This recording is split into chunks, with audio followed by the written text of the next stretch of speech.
Acquiring iron in Minecraft is a major checkpoint required to progress early in the game. You may think of it as just a stepping stone towards getting diamonds, but once you have a full set of armor and tools, diamonds are almost useless, until you die and lose everything. Armor Trim added some more uses for diamonds, but again, once you have the set you want on your armor, they just start collecting dust in your storage. Iron is much more than just a stepping stone towards diamonds. The items you make with it are the foundation of many farms and redstone contraptions, and iron continues to be necessary for the entire time you play Minecraft. Iron truly is forever. This is true for real life as well. The ability to forge iron and steel was a huge leap for human civilization. Humans entered the Iron Age a little over 3,000 years ago, and we've never really left it. Even though we are technologically advanced, iron is still the basis for a lot of society. That's true. If you're new to the channel, my name is Nice, and I'm a geologist. This episode is going to be a deep dive on iron ore, its properties, distribution and abundance in Minecraft, and how that compares to its real-life counterpart. What the As fuck? of 1.18, iron has the most complex... A real spawning behavior of geologist any of who the books. plays In Minecraft? the more general iron ore episode, I use this hole here to talk about all of them. But during world generation, What iron the tries to fuck? spawn up very high. So I found the new world to talk about ore. These mountains are pretty close to spawn, and they're actually cut off at the max vanilla world generation height. Even though the build limit is now 320 blocks, vanilla world generation gets clamped at 256, so you still have some room to build things on top of stuff. Let's get off the mountain of all the stuff we don't care about.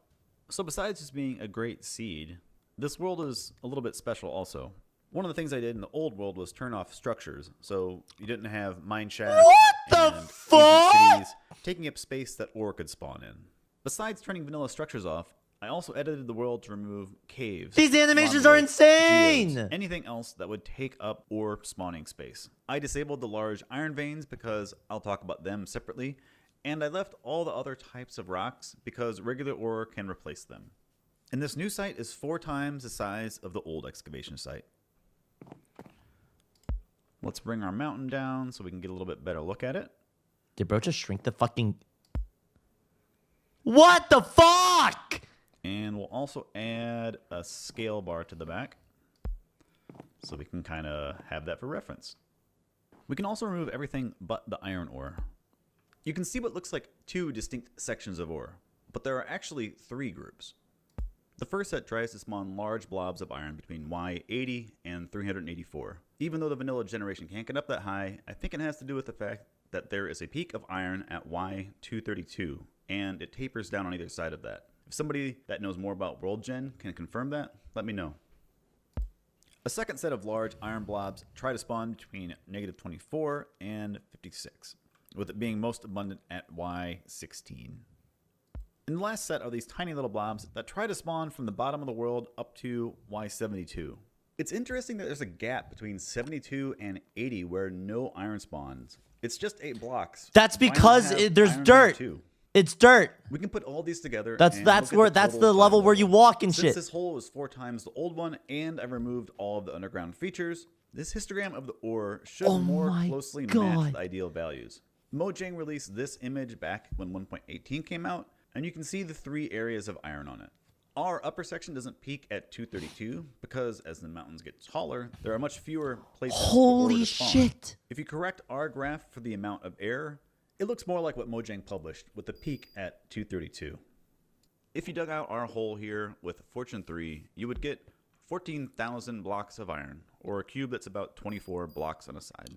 What I found interesting about this graph was that even though there are much fewer blocks above Y70, 62% of the iron was up there. A lot of that is exposed on the surface, and there's coal there too, so mountains are just really great for early game mining. Real mountains do not have more iron as you go up, and we'll talk more about that in a bit. But I assume they added more iron up there just for gameplay design, so players had more of a reason to adventure up there. People are already probably screaming at me about iron veins, so let's go talk about those. I didn't forget about them. I removed them from the generation of this area, but they're the only feature that I generated over in this area. So iron veins are my favorite way of collecting iron in the early game. Oh my I edited the world god. generation here to remove the tough blobs down in the deep slate, as well as all of the normal iron. Wait, what is... So the only thing we have left are iron veins. This is also the only location you can find natural bean blocks. Code-wise, these structures are using interactions of noise to determine the shape, similar to how Minecraft caves are generated. Finding these while playing is just one of the best feelings. Almost an endless supply of iron.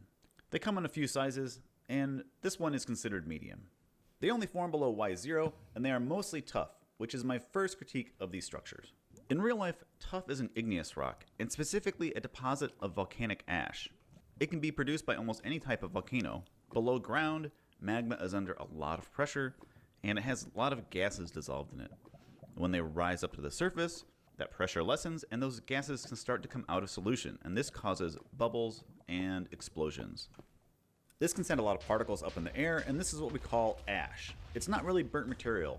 Ash falls down eventually and accumulates in layers. It can be very hot still and even begin to flow sometimes. If a geologist is talking about tuff, it's common to use igneous rock terms to talk about mineralogy, but sedimentary rock terms to describe the appearance of the rock and structures in it, which are usually horizontal layers that were once at the surface. So what's it doing down there in worm shapes with a bunch of iron in it? That's a great question. It makes about as much sense as having pockets of dirt underground. And these are also called veins, but veins in geology are something else entirely. Veins are normally planar features in rock. A crack will form due to a fault or some other tectonic stress, and I've set up this little demonstration here. This is much larger than in real life, but these are two walls of a fracture. In real life, they would run out like up and down and front and back. And for it to actually be filled with minerals, you need some sort of fluid bringing in elements that the minerals are going to grow from. So everything I show you is actually going to be taking place in water. I'll start with amethysts here. They start growing on the walls, and the vein gradually grows inward. You commonly have a mirror of growth on each side of a vein. Amethyst is a purple variety of quartz that gets its color from iron. If the iron content in the water drops, the crystals would lose their color and just become regular quartz. And we could see that change of geofluid preserved in the crystals that are growing in the vein. My point being that veins are mostly planar structures and not curvy. We have calcite veins in Minecraft. There's a few over here, and they're a little bit closer to what you would expect a vein to look like in real life.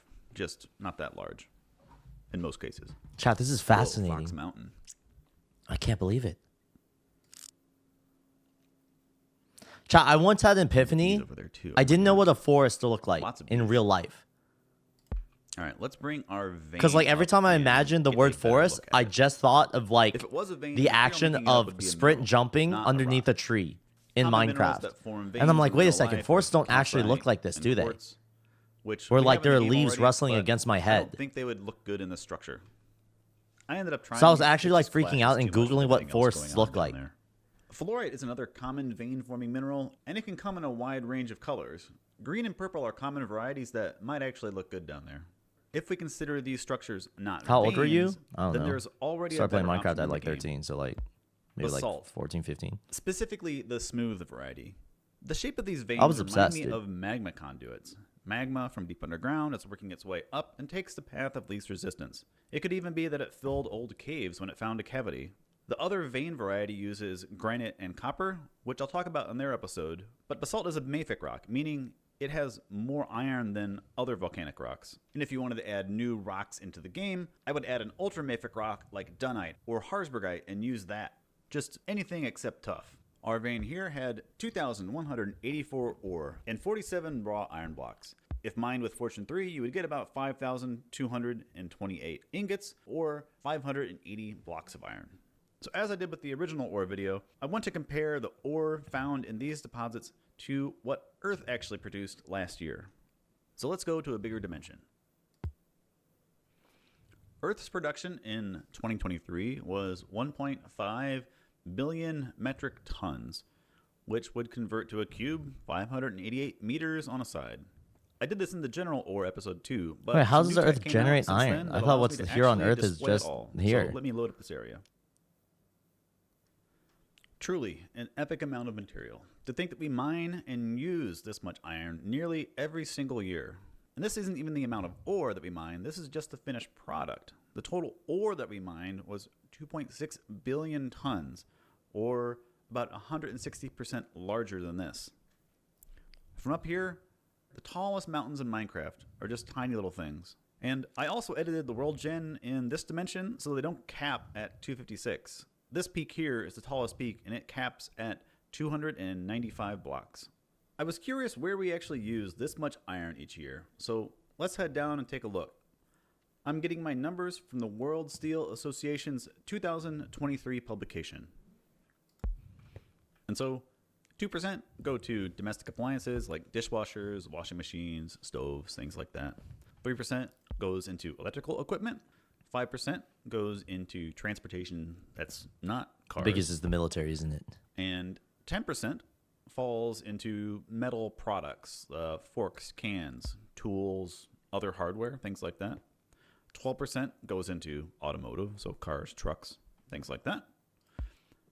16% was used for mechanical equipment, things like cranes and other things, other large pieces of equipment. And then, by far the largest, 52% went into building and infrastructure. So things like bridges, railways, buildings, all That's that true. sort of That does need a lot of In case you iron. were wondering, the estimates for total usable iron on Earth are 230 billion tons. And so if we are mining 1.5 billion tons a year, we have about 153 years of new iron left. And that's only if demand stays the same, which it won't. If demand keeps rising the way it has been, then we only have about 70 years of new iron left. Luckily, we can recycle it. And so where do we get this just incredible amount of iron from? There isn't native iron in nature. Like, you can't just find a chunk of pure iron. If you do, you know it's man-made. All iron ore has other elements with it, and the process of refining and smelting is concentrating and getting rid of the things we don't want. Even though it's sunk into the core during the Great Iron Catastrophe, it's still common in Earth's crust, about 5.6%. And it's in a lot of minerals, and therefore in a lot of rocks. This piece of granite has about 3% iron. This amethyst has less than 1%, and this eclogite has about 6% iron. But what makes an ore is that the element or material we want can be extracted and is worth the time and effort of mining and refining to a usable state. The iron ores we mine on Earth are some of the highest yield of any ores. Currently, an iron ore needs to be at least 25 to 60% pure iron to be economically viable, which means we are mining nearly pure iron minerals with nothing else in them. I have some common iron ore minerals that we can look at. This one is It's magnetite, slightly red. and as you might expect, a magnet is strongly attracted to it. And you can find natural samples that are magnetic, called lodestones. This is hematite, Lodestone! which looks similar, but does not That's a attract Minecraft magnet. block. This is a sample of limonite, another common ore.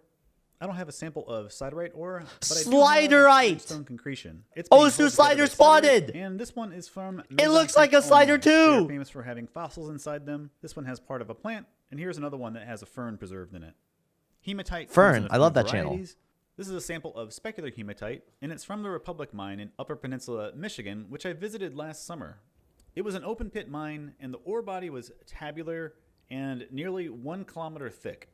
It was active from the late 1800s to the mid 1900s, and even though the ore was 88% iron oxide, it was considered a low-grade deposit. There are still some tailing piles around the lake. 88% Most is of the low pieces grade? there have bands of specular hematite alternating with these layers of quartz or chert. These types of deposits are called banded iron formations, commonly just shortened to BIF, and they are what we mine on an industrial level. They are my favorite type of rock for a lot of different reasons, and I have a decent collection of them. This is a sample from Ishpeming, and I have a decent collection of them. None of these fell This is into a my sample for car. different reasons. What does that and mean? I have a decent collection of them. This is a sample from Ishpeming, Michigan. It's 1.9 billion years old. This sample is from Hammersley Range in Western Australia. It's 2.5 billion Oh, he years didn't old. take any. This is a sample from Ely, Minnesota, and it's 2.7 billion years old. And then this sample is from Greenland. It is 3.8 billion years old. It is a sample of the oldest known BIF. Biff. Nearly all banded iron formations in the world are between 1.5 and 3.8 billion years old, and there are none being produced today. Outside of that window, there was only a brief period of time during the cryogenian snowball Earth that a few small ones were produced. but the most abundant time for banded iron formations took place around 2.5 billion years ago. And some of these formations are 3 kilometers thick. So what was going on in Earth's history to produce these formations, and why aren't they forming now? Let's go back in time and take a look. I normally don't show unfinished works in videos, but I'm making an exception here because the important parts are done for what we are talking about. This is a reconstruction of geologic time. We are at the present here, and each block moving in this direction is 1 million years. Alongside this path is a diorama representing what Earth looked like at that time. Myself and a group of people over on the Discord have been working on it, and for right now it's mostly vanilla blocks, but we will be adding custom blocks and mobs into the world soon, and I'll be making a series of videos from this in the future. But for now, let's get back to iron. From where we stand now, we can see the end of the Cretaceous, the end of the age of dinosaurs, only 66 blocks away in the green there. As we accelerate in a boat on blue ice, we pass by it in almost 3 seconds. In 13 seconds, we will have passed the Cambrian, the geologic period that saw a dramatic radiation of life, and the time that many major groups of animals alive today, like our group, the vertebrates, evolved. We are traveling at almost 73 million years per second, and at this speed, we will still be traveling for over a minute to get to our destination. We will soon be leaving the Proterozoic, passing the time of peak banded iron formation 2.5 billion years ago, and entering the Archean. We will keep sailing through time, past the age of the banded iron formations, to see what conditions were like before they formed, almost to the beginning of Earth.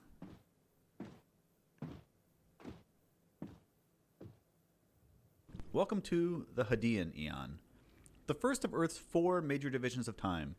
This one begins with the formation of Proto-Earth and includes the impact that formed the moon, and the oldest minerals we have found on Earth are from this time. Oh, it sounds like the Nether. Soon after Earth's formation, the surface temperatures would have been somewhere around 1,000 degrees C. Where I am now, 4.3 billion years ago, the temperature would have cooled down to around 300 degrees C. And even though we are above the boiling point of water on Earth in modern times, the atmosphere was so dense in the Hadean that liquid water still existed on the surface. And it was also acidic.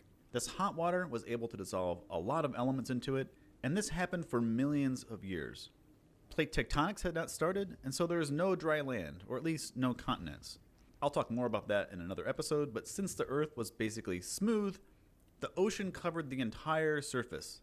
And this hot, dense atmosphere had no free oxygen. And for Yeah. Hello. Oh shit. Just leave it outside my door for now. What the fuck is that? I didn't order anything. For most of Earth's history, it was nearly all CO2. So how did You this made the change? bottom another one? You Let's can go do that forward in the time overworld? About 1 billion years. We are back in the Archean, thought it was like a and things dimension. have cooled off a bit. Average temperature would have been around 80 degrees C. And while the oldest banded iron formation started to form 3.8 billion years ago, we start to see another type of It's the layered final mouse formation in keyboard? rock There's starting no about way it shipped that 3.5 fast. billion years ago. This is an example of one from Western Australia. And we see these structures in the rock record throughout history, from this time all the way to modern.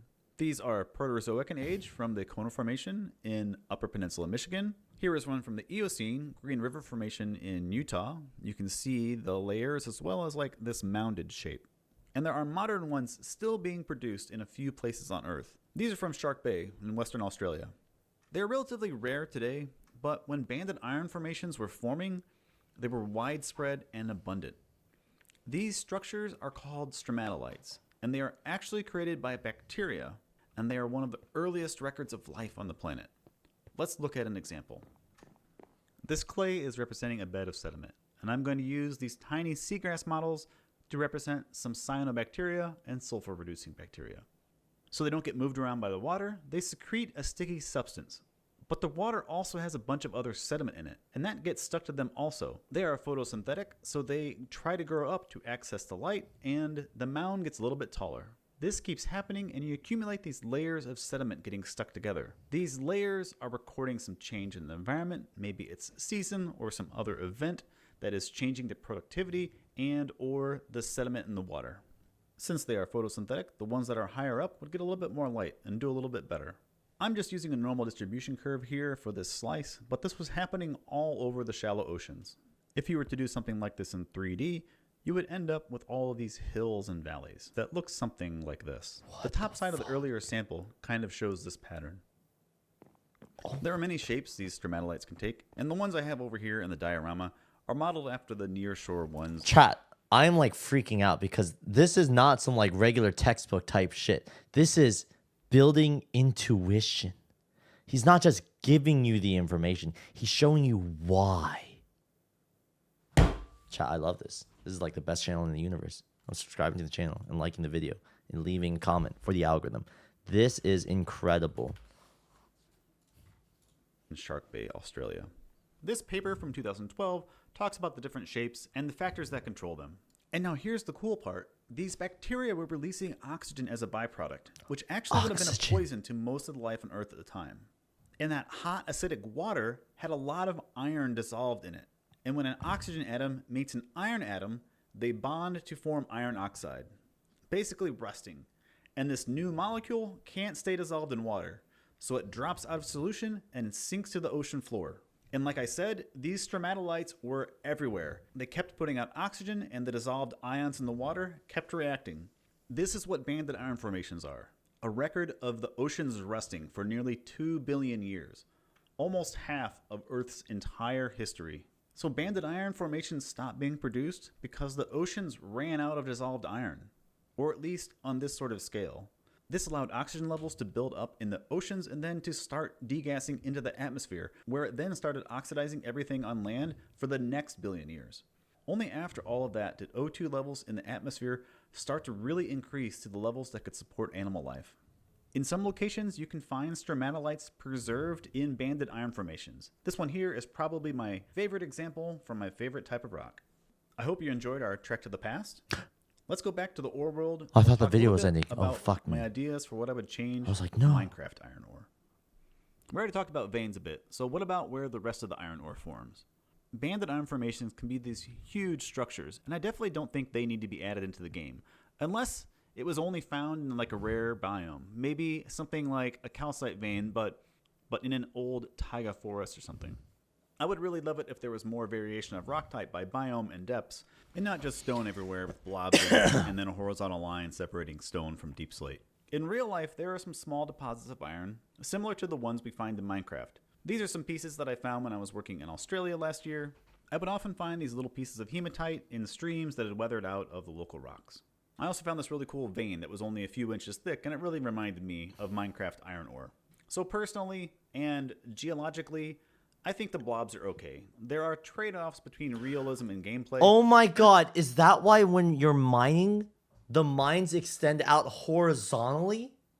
Because if you hit a vein, then it's all going to be on the same, like, you know, horizontal axis. So you hit the fucking vein, and then there's just a fucking line of gold?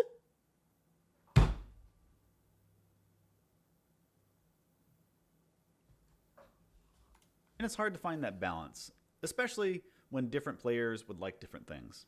Let's talk about the actual blocks themselves.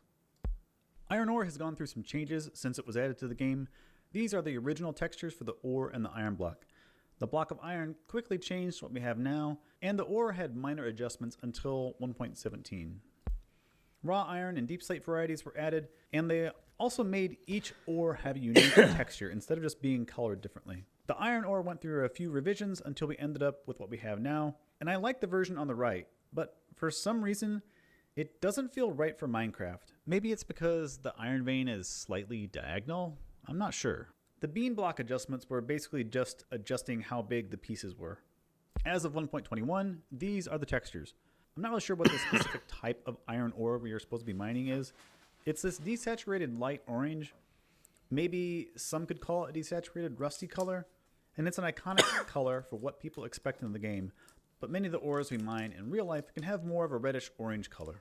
So if I could change it, I think I would want to make it a little bit more two-tone, like the copper ore, by adding more red. You don't want to go too rusty because we have copper, and you don't want to go too red because we already have redstone. But I think my attempt is visually distinct between these three. Which brings me to the last point. Should iron rust in the game? We have copper and it oxidizes, so should iron rust with a similar mechanic? Personally, I don't think that it's necessary. Copper oxidizing makes that family unique and more interesting. but it also adds a lot of clutter to the inventory with all the blocks, the oxide states, the waxed and unwaxed varieties. Color-wise, I don't know if we need more orange colors. I am curious though, so let's go look at the color world. Iron blocks are up here, and if they rusted, they would end up going down close to where red sand is, or maybe darker. What the fuck? There aren't many other blocks in that path that you would use in survival builds, so maybe. But if you add rust, then you probably need to have some gameplay mechanics that go with it, and I don't know what that is. But I do have a different idea. Almost everything in the game is called iron, except for flint and steel. Steel is an alloy of iron. It has carbon in it, which improves its strength. Most of the iron we use in real life is steel. And the iron we have in the game has two forms. There is the bright color of iron armor, doors, rails, and then there are the dark colors for anvils, cauldrons, and hoppers. To me, this looks like iron or cast iron, and the other looks like steel. I know that's not actually true, but that's what I think when I see these. I think the block of iron should look like iron. I have not thought about this much, but maybe even just add steel That's into the game netherite. and then split out the two families. It's also no coincidence that it looks like a block of netherite, everybody's favorite block they can't build with. Okay, and there is one more thing that I've wanted to do for a long time, and that is make real-life versions of these blocks. For the iron ore, I'm going to use this sample of the stromatolite biff. I have this big oil saw to cut everything up. Holy shit. No way! For a raw iron block, I'm going to use An iron this ore piece block! of nearly pure hematite. And I actually forgot to record cutting any of this. For the iron block, I have this chunk of steel.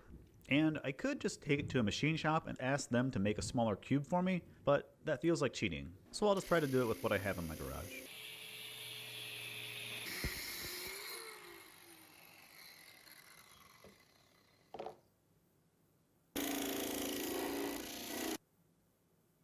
So this cube is now my favorite thing.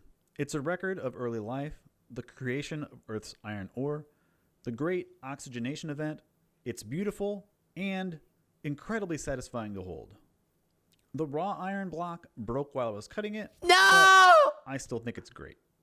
The iron cube, which is actually steel, is also incredibly satisfying to hold. I didn't get rid of all the cutting marks because I like things when they have a little bit of texture on them. The three of them now sit on my desk, and I think I want to do this for all blocks going forward. Don't ask me how I'm going to be doing a diamond block.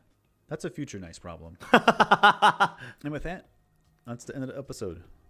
I hope you all have a nice day, and I'll see you next time. Chat, this video is so sick. Chat, I can't imagine, like, bro is probably just, like, has, like, a fucking PhD in geology. But also happened, like, I'm imagining that this dude was, like, playing Minecraft in his studies. But this guy knows more about, like, Minecraft modding and, like, data packs and shit than even I do. So he must have been following along with Minecraft or, like, had someone teach him. No, there's no way that you would be able to get this level of production without being involved in, like, the process to a certain extent. There's no way he would be able to communicate to, like, a developer, like, how to get the scale and, like, the animations just right without his involvement. This guy is a geologist, a video producer, a developer, a animator, a storyteller, all in one. That's incredible. That's just incredible, chat. You guys support this video, please. That is incredible. Incredible. Oh my god.